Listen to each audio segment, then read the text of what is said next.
আজ রাত ১২টা আমি কি রান্না করছি আজকে তাই তোমাদের সাথে শেয়ার করব আর গল্প করব। এই দেখো প্রথমে কি করলাম, এখানে হাফ কেজির মতো গরুর মাংসকে একটু ধুয়ে নিচ্ছি, খুব ভালো করে ধুয়ে নিচ্ছি। এটা মানে রাতের বেলা বুঝো তো কি ঠান্ডা দিয়ে এগুলো ধুতে হচ্ছে, আর অনেক ঠান্ডা পড়েছে।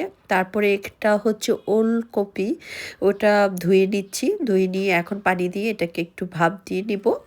তোমরা কে কীভাবে ওলকপি রান্না করো অবশ্যই কমেন্টে জানাবা। তারপরে এখানে তেলের মধ্যে পেঁয়াজ, লং, এলাচ, দারচিনি, আদা রসুন বাটা, হলুদের গুঁড়া, মরিচের গুঁড়া, ধনিয়ার গুঁড়া, জিরার গুঁড়া, তারপরে হচ্ছে লবণ দিয়ে তারপরে হচ্ছে একটু পানি দিয়ে কষিয়ে দিব।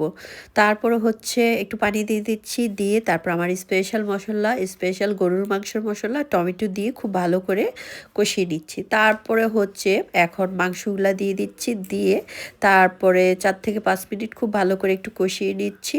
আর দেখো কষাতে কষাতে আমি দুষ্টামি করছি, দেখো আমাকে বিল্লু বিল্লু চেহারা কেমন লাগছে। তারপরে দিয়ে দিচ্ছি পানি, পানি দিয়ে এখন মাংসটাকে খুব ভালোভাবে একটু কুক করে নিচ্ছি।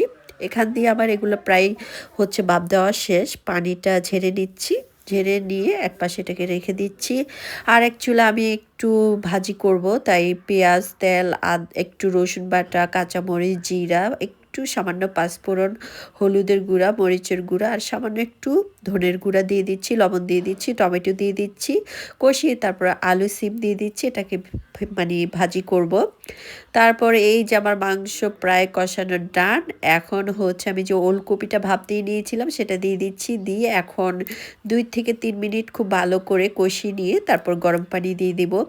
ট্রাস্ট মি, এই গরু মাংসটা খেতে ভীষণ মজা, তোমরা অবশ্যই বাসায় ট্রাই করবা। এই যে গরম পানি দিয়ে দিচ্ছি, কিছুক্ষণ পরে আমার তরকারি ডান। এই যে দেখো, আর এটা আমার হচ্ছে জলপাইয়ের আচার দিয়েছিলাম তাই একটু শেয়ার করলাম। আচ্ছা তোমরা কে কোথায় থেকে দেখছো অবশ্যই কমেন্টে জানিয়ে দিবা, আর যারা এখনো পেজটিকে ফলো করো নেই তাড়াতাড়ি একটা ফলো দিয়ে দাও। টাটা, বাই বাই, আল্লাহ হাফেজ।